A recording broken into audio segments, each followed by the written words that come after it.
Next year నుంచి మీ పాకెట్స్లోకి అయితే కాగితాల నోట్స్ అనేవి ఉండవు, వాటి స్థానంలోకి ప్లాస్టిక్ నోట్స్ అయితే వస్తున్నాయి. రీసెంట్గా చూసుకుంటే ప్లాస్టిక్ నోట్లకు కేంద్రం ఆమోదం తెలిపింది.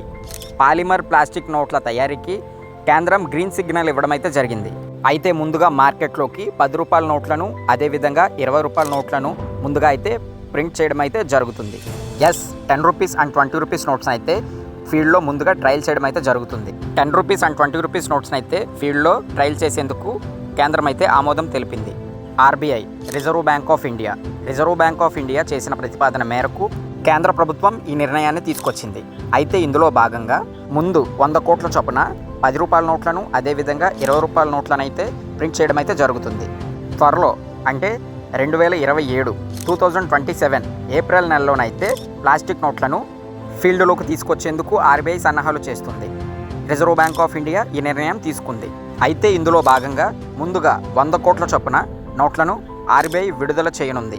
అయితే అతి త్వరలోనే ప్లాస్టిక్ నోట్లను అందుబాటులోకి తీసుకొస్తామని మన ఆర్బీఐ గవర్నర్ సంజయ్ మల్హోత్రా ఈ విషయాన్ని అయితే మీడియా వేదికగా ప్రకటించడం అయితే జరిగింది. సో త్వరలో మన పాకెట్స్లోకి పేపర్ నోట్స్ అనేవి ఉండవు, వాటి స్థానంలోకి ప్లాస్టిక్ నోట్స్ అయితే రాబోతున్నాయి. ఆ నోట్స్ని యూజ్ చేసేందుకు మీతో పాటు నేను కూడా చాలా ఎక్సైట్మెంట్తో ఉన్నాను. మరింకెన్నో ఇన్ఫర్మేటివ్ వీడియోస్ తెలుసుకోవాలనుకుంటే మన ఛానల్ని సబ్స్క్రైబ్ చేయండి. Thank you.